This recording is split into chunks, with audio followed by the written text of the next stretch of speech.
The topic of the discussion will be the role of strong corporate governance and global cooperation for sustainable and inclusive growth. Before we start the first panel, we would like to present a video about 3 years of transformation journey of state-owned enterprises.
And now, please welcome our moderator for the first session, Ms. Kania Sutisnawinata.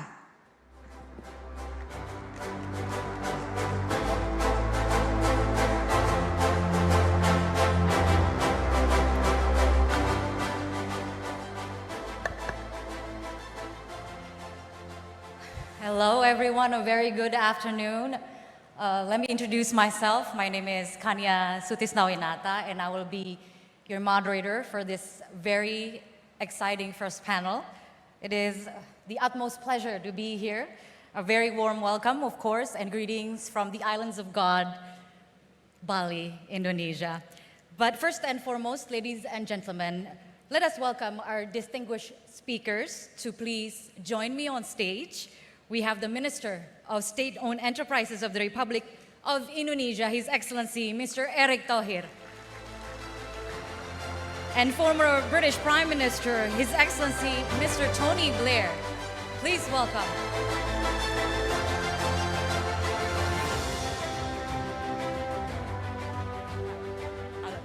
Morning. Morning. It's afternoon, actually. Still morning? Still morning. Still morning. So again, welcome, Excellencies. It is a pleasure to have you with us. It's an all-star panel, as you can see. And again, ladies and gentlemen, distinguished guests, we, in the next 45 minutes or so, we are going to be discussing the role of strong corporate governance for sustainable and inclusive growth with two of the most prominent speakers that we can find on the subject. And I'd like to convey perhaps my thinking on this subject. We are currently living in the context of a very dynamic world, to say the least, yeah? We are coming out of a 3 years long pandemic, and maybe it never happened before, at least in our lifetime. We are also witnessing a war at the moment with no end in sight, and we are anticipating an impending global recession. Not to mention, we are also trying to save the planet from global warming. So, behind all this, I see there are many lessons learned. One of which how SOEs have played a major role in reducing the impact of COVID-19, particularly, especially in the case of Indonesia, as was also mentioned previously. SOEs have been the dominant force, if you can say so, in providing the necessary healthcare support to address the immediate health threat and alleviating the impact of financial burden by facilitating the needs of the most impacted segment of the population, and all enabled by digital technology. So, and as I look towards this room, if I may, Minister Thohir, I see some of the best, most professional people representing the majority of SOEs present on this very special occasion. And if I may, I would like to take this opportunity to extend our deepest appreciation for all the hard work, for being the leading sector in keeping us safe and secure during this pandemic. So I think you all deserve a round of applause, please. So now SOEs as a key player in the economy will not change, will perhaps grow in importance, Minister. IMF have indicated that SOEs account for 55% of infrastructure investment globally, while IFC also stated that SOEs account for 20% of global investment, 5% employment, and up to 40% domestic output. So here's where governance is going to take center stage, I think. To be a driving force in the economy, it is essential for SOEs to uphold the highest standard of governance in order to contribute the most for economic growth that is both sustainable and also inclusive. And at the core of all this discussion is, of course, the dual mandate that SOEs uphold as a vital partner of the government, as agents of developments in achieving economic growth, while also creating economic value or wealth. A balancing act that requires the government, i.e., the Ministry of State-Owned Enterprises in the Republic of Indonesia, to push for reform agendas with governance at its central theme. So as I do my introduction of my panel here, which, doesn't need any introduction at all, everybody knows them. Coming from the private sector, our current minister knows full well that governance in the public sector may be achieved differently than in the private sector. A condition, of course, he wishes to reform, to change gradually yet forcefully as he assumes office a couple years back. A feat I'm sure is not easy to implement, but somebody's got to do it, and if somebody's got to do it, it has to be Minister Thohir. Please welcome. Thank you so much for joining us. And collaboration, partnership is also a big theme. Here we have the former longest-serving British Prime Minister, a friend of Indonesia for a very long time, a well-respected global leader and a seasoned politician, and now founded the Tony Blair Institute for Global Change. Welcome, sir. It's a pleasure to have you on this panel. You are working across governments, private sectors to institute change for a better tomorrow. With your expertise, experiences, and connections, I'm sure you have much to share on this occasion. So before we dig deeper into this subject, I want to start with an introductory remarks of our distinguished speakers, if I may. Let's start with Minister Thohir. So from one of Indonesia's most successful entrepreneurs and also running an international sports team, and to now Minister of State-Owned Enterprises of the Republic of Indonesia. That's quite a journey. Tell us about this journey and how did you end up being here, Mr. Thohir? It is a challenge because, well, I never planned to become a public service or join a government's. Yeah. I really enjoying managing a football team actually abroad. Of course. Mr. Tony Blair will be the same with me. My background, my family background always focused on entrepreneurships at the beginning. But 2015, when governments called me and asked me if possible, I'm helping Indonesian government managing Asian Games that times, because it's only 2 years and 18 months, which is impossible if we don't push Asian Games to become a successful event. And it is, I think, it's not good for Indonesia at the times. So then President called, he asked me if I can help the government to become a chairman of Asian Games. Of course, it's tough jobs. And then but I have fun to at the same time. letting go the presidency of Inter Milan, which is a better place. But then, of course, as Indonesian, I need to serve a country. Right. We become and we have a successful Asian Games at times. And then after the election, Mr. President also asked me if I can join his cabinets, because this is his second terms. He wants to make sure he has a strong cabinets, especially how we transform and he wants to transform the state-owned enterprise. And he feels that the state-owned enterprise is undervalued. Yeah. This is something I think he feels that I might the right persons to turn around, because if you look at most of my investment in sports or in the media, I turn around the business. Right. From unvaluable become valuable assets. Yeah. But of course, I cannot work alone. I think this is something why I'm thankful I have a strong team in front of me, not only the vice ministers, my secretary ministers, or my deputy, and also the professional board director and commissioners that transforms the state-owned enterprise. So far on the right directions. But as I mentioned on the beginnings of my speech, it's only 80%. Yep. We need to continue to transformations by end of the year. And of course, I thank you from the member of parliament who present today from Commission 6, Commission 7, who are also pushing this transformation will be stay ahead for the next 10 years. Right. Because if you're looking for the benchmarking between the state and press that we've done transformation current at this moment compared to different countries also, it takes more than 5 years. Okay. So the continuity should be there. And this is a very important support from the whole stakeholders. Yep. So we can see the result of the state enterprise can create more value for the people and also creating a bigger dividend to the government. Okay, but hold on. Yeah, let's elaborate a little bit more after this. I'd like to go to Mr. Blair. Since leaving office, you established the Tony Blair Institute for Global Change. What led you to establish this institute, and can you explain a little bit more of what the institute's mission is and also the mandate that you carry?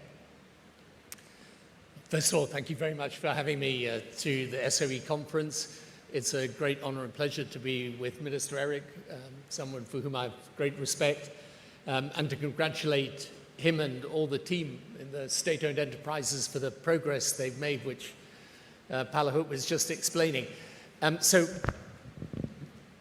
I began my institute, which works with governments around the world to help deliver change, because of my experience as a prime minister over quite a long period of time. And what I learned about government was that the hardest thing is to get anything done. And so, you know, I thought when I first came to power, I was sitting in Downing Street in the Prime Minister's chair, this very historic building. You're the most powerful person in the country. You give an order, you think something happens. And then you learn over time, nothing happens. So you then have to devise the means of implementation and delivery. And that's really so what I learned over time was how to do that. And here's the problem, because very often politics is about talking. Yep. Okay. But government should be about doing, and doing is harder than talking. So that's the challenge we started to focus on. And you know, when you look at a country like Indonesia, which is developing fast, Yep. and it's come a long way over these last few years, but it's because it started to take the decisions necessary to deliver. And one major part of that is in the state-owned enterprises, because we saw from the presentation earlier of what Minister Eric was just saying, it's hugely powerful, $630 billion worth of assets. That's more than half of the GDP of the country. So if the state-owned enterprises perform badly, the country will not succeed. If they perform well, it can. And the challenge for the state-owned enterprises is very simple. If it works well, then it can use the power of the state to work in partnership with the private sector to deliver change. Yep. And that's what the Indonesian Water Fund is about. Or I was studying the Pelapara Ring project, which is about bringing internet access. And there's $500 million worth of investment, private sector investment plus the state-owned enterprise. So at its best, it can be a mobilizing platform for investment. But the problem always with state enterprises is that it's got the advantage of the power of the public sector, but it's often got the disadvantage of not having the discipline of the private sector. So the challenge for state-owned enterprises, and you see this around the world, is how you combine the power that the state has to give direction and to mobilize, but have the discipline that comes from the private sector so that the projects are properly structured, properly put together, and they can attract additional investment from the private sector. And this is the challenge. The reforms that BIREC has been making in the state-owned enterprises are exactly the right ones. And probably he's sitting there thinking, I want to go further and faster all the time, which is a good motivation to have. But this process of change within the state-owned enterprises is, in my view, absolutely central to the development of Indonesia.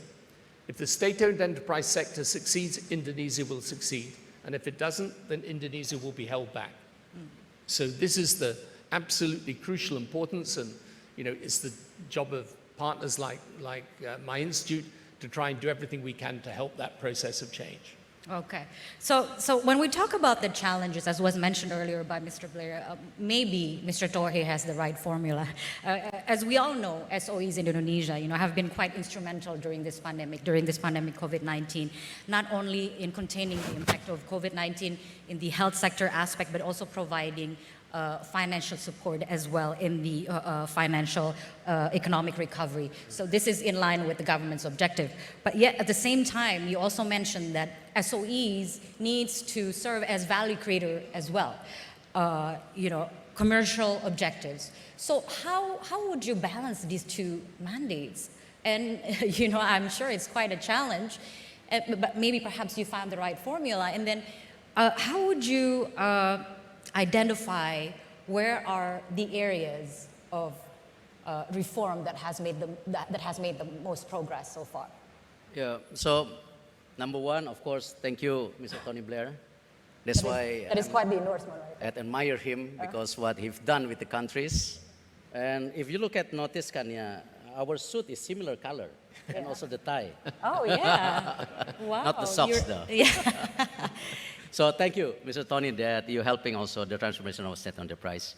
So as my father told me before when I was young, that it's very important as an individual, you have to become a successful man and also have money. Because with that, actually, you can help more people. This philosophy is the same with the state-owned enterprise. Yeah. When the state-owned enterprise is not healthy, how can they create a good program for the people? When the state enterprise is corrupt, how they can helping to contribute some of the dividend to the country, because most of them is losing money. This is why since the beginning when I discussed with my team, again, I keep mentioning my team, we really need to make sure we can be successfully transfer this state-owned enterprise.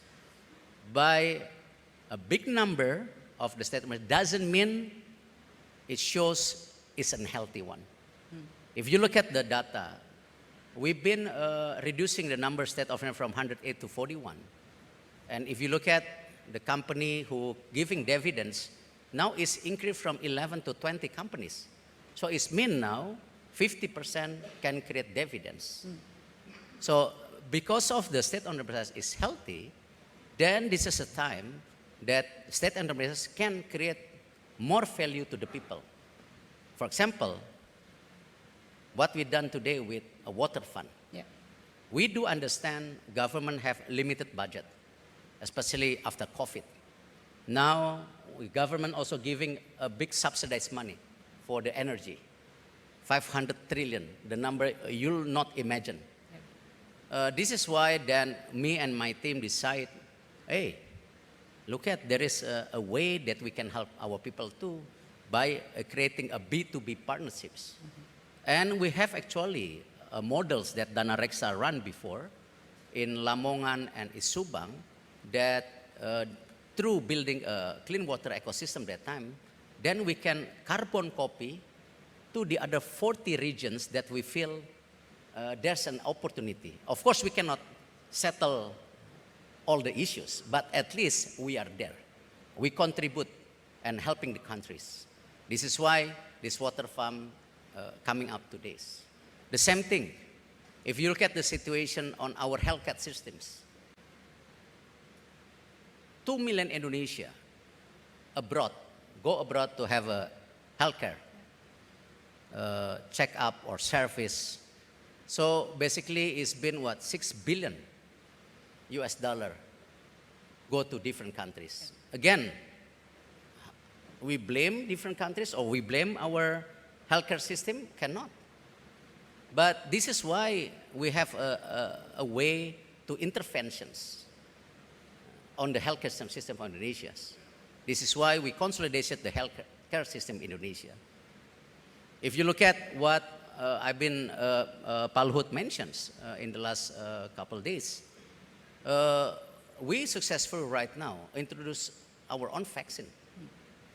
But doesn't mean when we introduce our own vaccine, we stand alone. We invite the private sector to coming in, which is from US at the time. We do R&D from the Baylor University from US. So this is a collaboration that we feel we can create a win-win partnerships. Yep. Yeah. So number one, the state enterprise healthy, then we can create programs. At the same time, when we want to build an ecosystem, intervention some of these issues, either water, either health, then we can create a win-win partnerships. Healthcare, we partner with Mayo right now to introduce international hospital in Indonesia. Yep. Just now, I mentioned to His Excellency Mr. Tony Blair during our one-on-one meetings, we signed an agreement right now with Profectors, which is an English company that we are developing vaccine for hemophilia. 600,000 people need this vaccine. But Indonesia, because of this partnership, become a global hub. Yep. So Profectors, we distribute the vaccine to Europe and US, but the other regions will be based in Indonesia. So this is something, an accessibility. We're creating a healthy company, but also we're helping a different country who need to have this vaccine. And at the same time, we can help our people to get affordable medicines. This is something, the ecosystem we build. But Yeah. I really believe when you want to build an ecosystem, you cannot stand alone. Yeah. You have to work with everyone, private sectors, global companies, small, medium enterprise, and so on. Yeah. Is that how you would define inclusivity in that ecosystem? Yes. Okay. So Indonesia will grow 5% every year. That's the predictions. Yeah. So this is why I discussed with my team also. There is 4 things we have to focus on the next 10 years. This is why we're creating a map 2024-2034. The 4 industrialization that can build to sustain the Indonesia economic growth for the next 10 years is 4 of them, which is 4 of them Indonesia can create these new ecosystems. Number 1, I think Pak Luhut mentioned regarding how Indonesia has been successful downstreaming our natural resource. Yep. If you look at now the 3 of industries of nickel become EV battery, stainless steel. And this is something we should continue. But of course, doesn't mean we stand alone. The state enterprise partner to build EV batteries with a partner from China, CATL, with LG. We just signed an agreement also with Arrival, an English company. We also pushing a new partnership with Ford. So this is something, because please understand also with the situation of Indonesia, we need to create jobs. Yep. And we cannot just export our natural resources by raw materials. We need to downstreams. The second one, the potential of agriculture and fishery. Indonesia agriculture fishery is only around 5% right now in terms of industrializations. This is something also we can push. So Indonesia can become also the hub for food security for the regional. Like what we done last time with Singapore, when our neighbor Malaysia was a bit worried with their stock of chicken, Indonesia contribute to Singapore. This is a win-win partnerships. Maybe one time also Indonesia need help from Singapore. This is something why the ecosystem need to be on the right direction, creating a win-win partnership. Indonesia digital economy. By 2030, we will hit 323 billion, 4,500 trillion. We'll become the 40% of the digital economy in South Asia. We have a big markets. Yep. But we cannot close our eyes, we just become markets. Yep. We need to consolidate our digital economy. Because why? We need to build this digital economy also valuable to create jobs in Indonesia and also continue building our digital economy. Yeah, yeah. I think this one of the agenda that we want to push through building ecosystem through our state enterprise, but we not stand alone, with everyone. Yeah, yeah. Okay, and this is an invitation as well to come and participate in the economy. As was mentioned, we have a big market, we have big resources, and we have 4 leading sectors that we need to develop further. Mr. Blair, going back to you, what can you say about this? Is what the minister is doing on the right track? From your experience in office and also around the world with the institute, what lessons have you learned and how a country can achieve inclusive growth?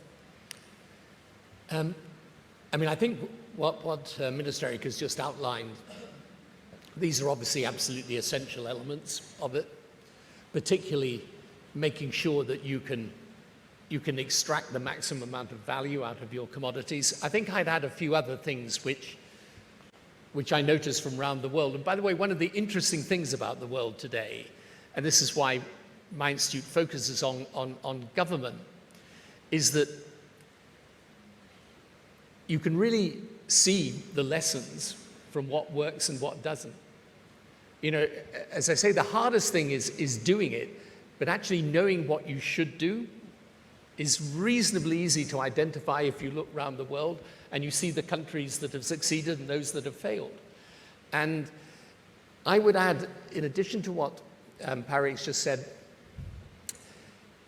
I think, first of all, infrastructure is obviously vital. If you want inclusive growth, people, for example, need access to electricity, they need access to the internet. So infrastructure, for sure. Transport links, connectivity to the world.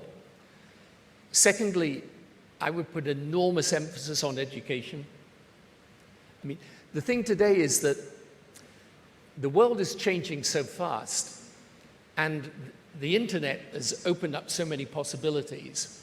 School today is really, I still think we haven't yet caught on with the fact that the role of teachers will be different today. The way we educate children has got to be different.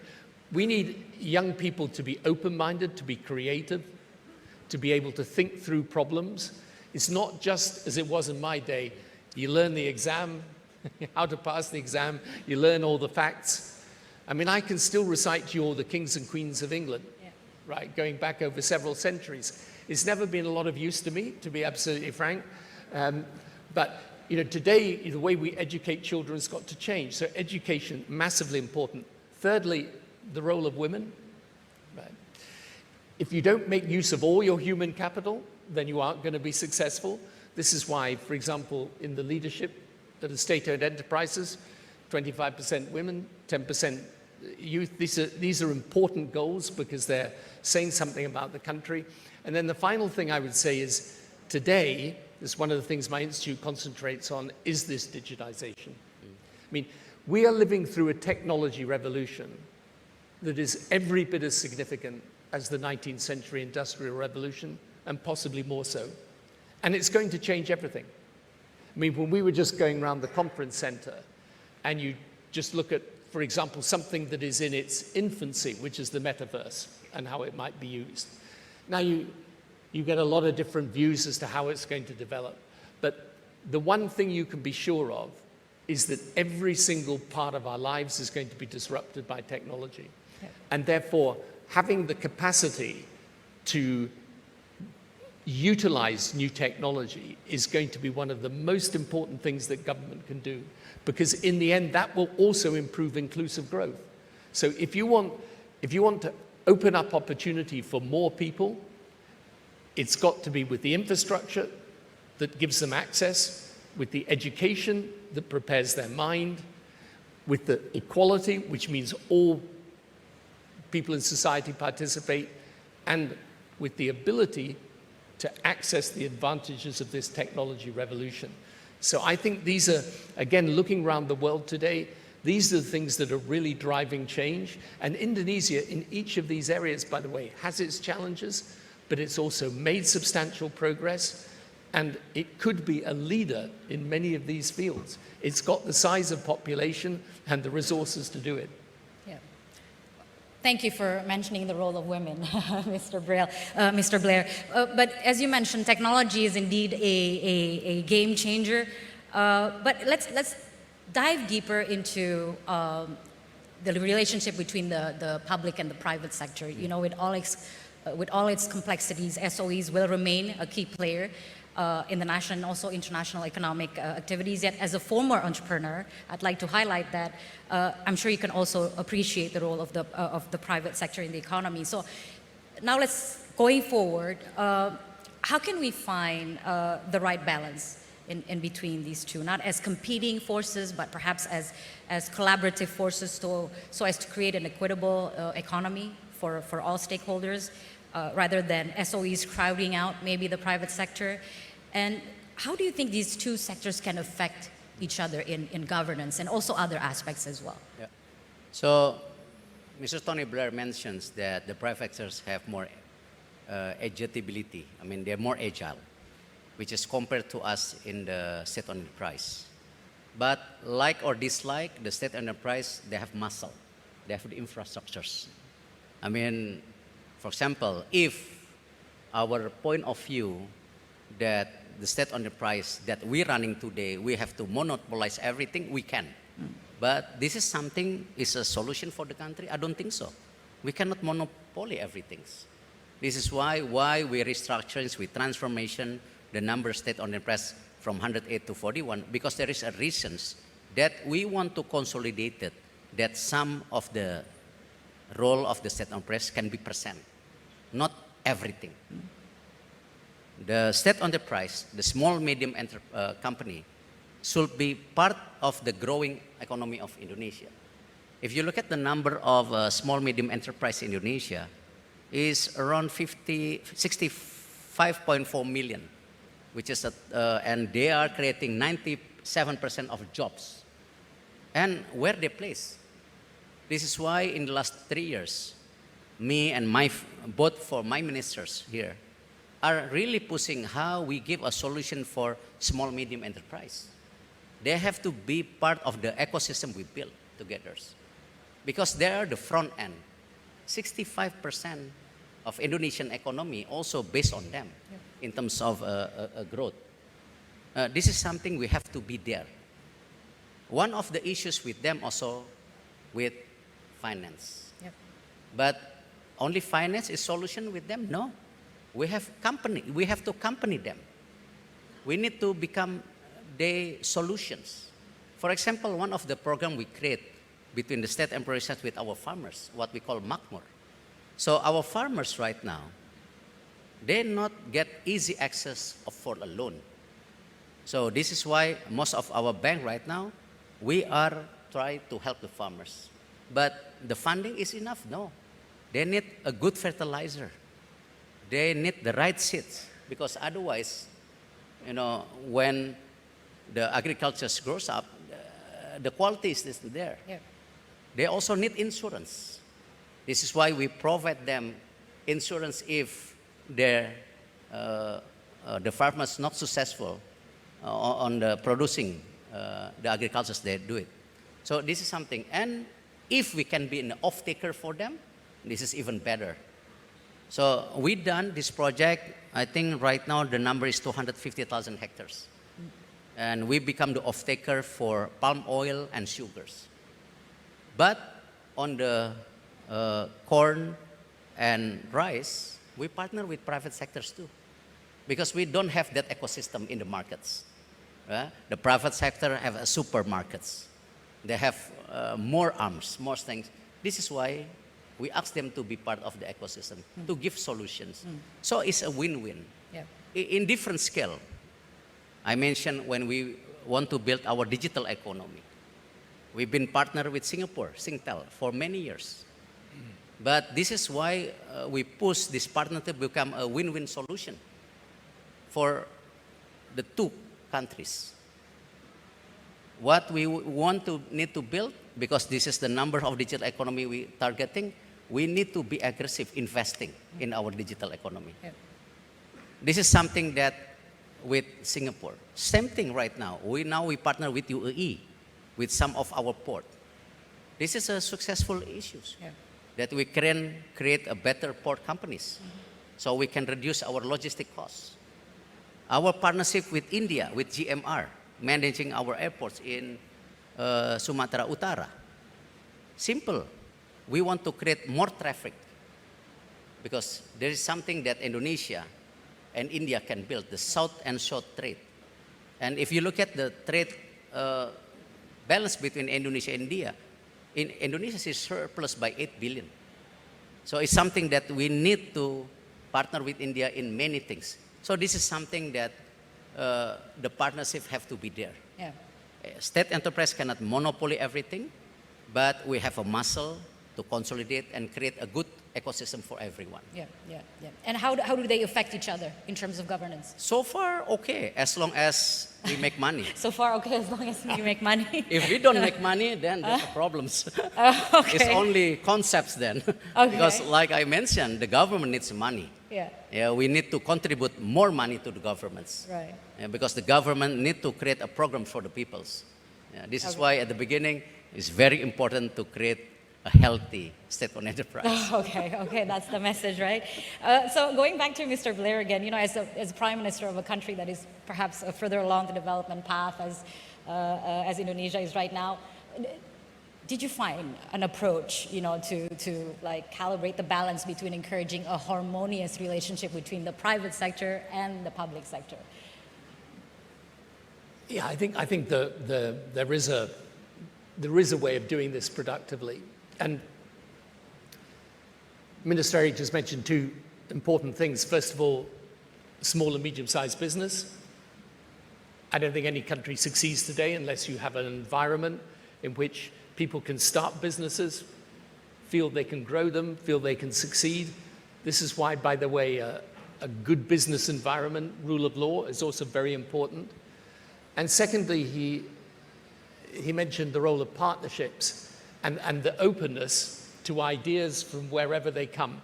And this is, again, really, really important. If you look at the countries that succeed today, they will pull in ideas from wherever they can. I mean, for example, if you take the UK, probably some of the most successful companies started in the UK in the last 20, 30 years have been started by people immigrating into the country. These partnerships are of vital importance. I think the other thing is political stability, to be honest. This is a really, you know, one of the reasons why Indonesia has, I think, become increasingly prominent, both economically and on the world stage, is because, you know, frankly, you have had a president with a clear vision that he's been able to implement. And that stability is very easy to take for granted and should never be taken for granted. It has to be worked on the entire time. And I can say this coming from the UK at present. And the issue, I think, the biggest challenge that you're going to have to get the public and the private sector in working together is for them to be in a dialogue that is productive, where the government does not regard the private sector as some form of adversary, but actually as a partner, and where the private sector recognizes that they've got to take account of the public interest and not just their own private interest. But when I was in office, we worked very closely with the business sector, and in the end, you know, ultimately, the jobs are created by successful business. So you can't be in favor of jobs and against business. So you need that good atmosphere, that good relationship, but it all comes down in the end to having people in positions of political leadership that get this, that understand the importance of the private sector, and are willing to to shift the system so that that relationship is productive. If you do that, you can succeed. And again, when you look around the world today and you see the countries succeeding, I can't think of a successful country without a successful enterprise and business sector. Yeah, that's true. That's true. So we have about like 5 more minutes before we have to wrap up. So let's talk about the future now and future development. I mean, it was also mentioned a lot by the minister before, by Eric. What will be your priorities as you approach the final years of President Widodo's administration? What is your vision on where SOEs is going to be in the future? You have 2 more years to go now. Maybe. Maybe or more? No, more is impossible. It's a good time go back to the family, though, actually. Okay. We need to speed up the transformations. I give presentations to our member of parliaments from Commission 6. We have a very good relations, but we need to support from them if we want to more continuation with the transformation of the state enterprise. This is why one of the key issues that we are pushing a new regulation of state-owned enterprise, that the state enterprise can have a power to consolidation, to close down the company is not profitable or cannot compete again, instead of it takes years and years to shutting down. Okay. World is changing, like Mr. Tony Blair mentioned, this is a digital area. You have to make fast decisions. So this is why we want to change some of the regulations of the state-owned press. That's number 1. Maybe successful, maybe not. Let's see. Yeah. Number 2, definitely we can do this. We want to create a roadmap 2024 to 2034 that we want to consolidate more and more state enterprise from 41 to 30. But then, from this all state enterprise, we need to benchmarking with the global players. So, for example, in our healthcare industry, our health industry right now still very small compared to the markets. We facing a lot of issue when there is an instability regarding cooking oil. As state enterprise, we cannot do anything, right? But actually, we are one of the biggest producing of palm oil. It's ridiculous, a country as big as this, we cannot provide a good cooking oil for the people. So the state enterprise only managing 3% of the cooking oil, the plantation in Indonesia. You know, this is something we need to grow of some of the state enterprise by consolidations. If we merge our PTPN group, the plantation group, with our forestry group, suddenly the state enterprise can own 2.6 million hectares. Wow. This will be the biggest plantation company in the world. Yeah. But what for? As a business, but also intervention if in the market, if the market unstable, for example, like the cooking oil. The same thing with the healthcare. If we consolidation our healthcare industry, from vaccine company, for clinics, telemedicines, health insurance, I think this is a good ecosystem to serve the people. At the same time, become a healthy company too. This is something that we want, why the consolidation need to be there for the next 10 years. Number 3, by end of this year's, from 45 minister decree, we want to create a new omnibus law version of our state enterprise. Nobody will read 45 minister decree. I don't think my CEO, my commissioner reading one of them. So we want to consolidate, become 4 minister decree. So it's more simple. For the parliaments, easy to read. For our partners, easy to read. For we who implementations, the regulation, easy to implement. Right. This is something that we want to consolidate by end of this year. And the last one, transformations, state enterprises is basically transformation of the people too. But if the not good people still coming back to state enterprise, I don't think it's a good solution for us. This is why we're pushing also what we call blacklist. So some of the individual already suspect or already audit, there's a part of the not a good solution for the state enterprise, we want to create a blacklist. They're going to be banned forever. Yeah, otherwise, then after what we done with the parliaments, with the changing in the transformation, if they go back again, at the end, it will be set back. Okay. Transformation of state management is very important also, the transformation of human capital. Right. So good human capital can help sustain the state enterprise. But when the not good human capital coming in, then it will be a setback. So Mr. Tony mentioned continuation. It's not easy to continue the transformation. Right, right. But this is why important. We have to make sure the human capital is the key. Yeah, yeah, that's quite, yeah, a big round of applause, please. That is quite the key message there. So going back to Mr. Blair, any last piece of advice, you know, on Indonesia more generally, where and how do you see Indonesia's economy developing, and how can Indonesia make that leap into becoming a developed economy? Well, just very briefly, I'm basically, by the way, I'm very optimistic about Indonesia. Yeah. I think it's. Thank you. Big round of applause, please. I would just say two things. First, keep the reform program going. You know, the toughest thing is to do reform.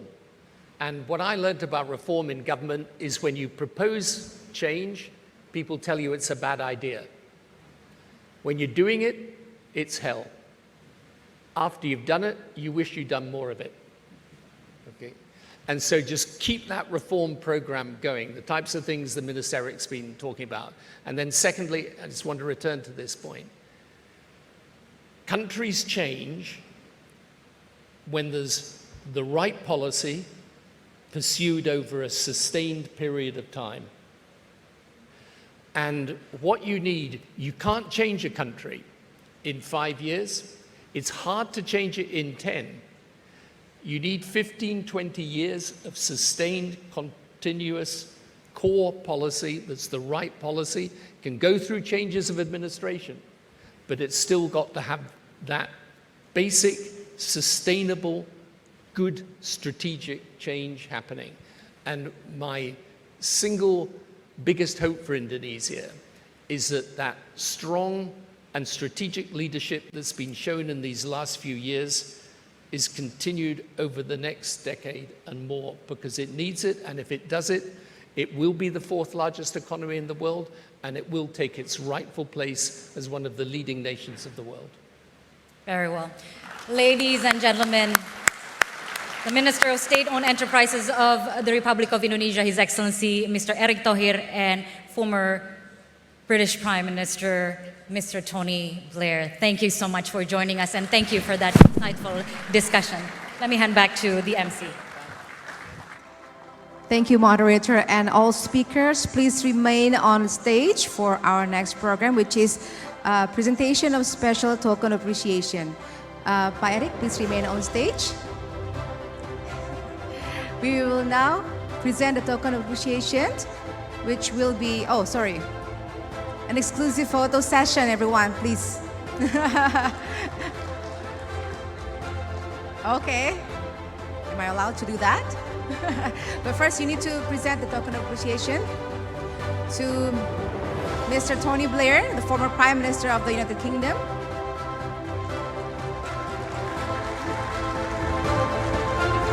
Yeah. And next, Mr. Erick Thohir, would you please also present the token of appreciation to our moderator, Ms. Kania Sutisna Winata.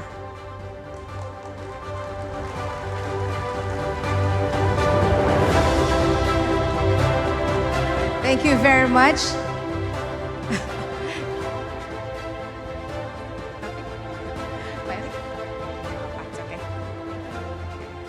Thank you very much, Excellencies.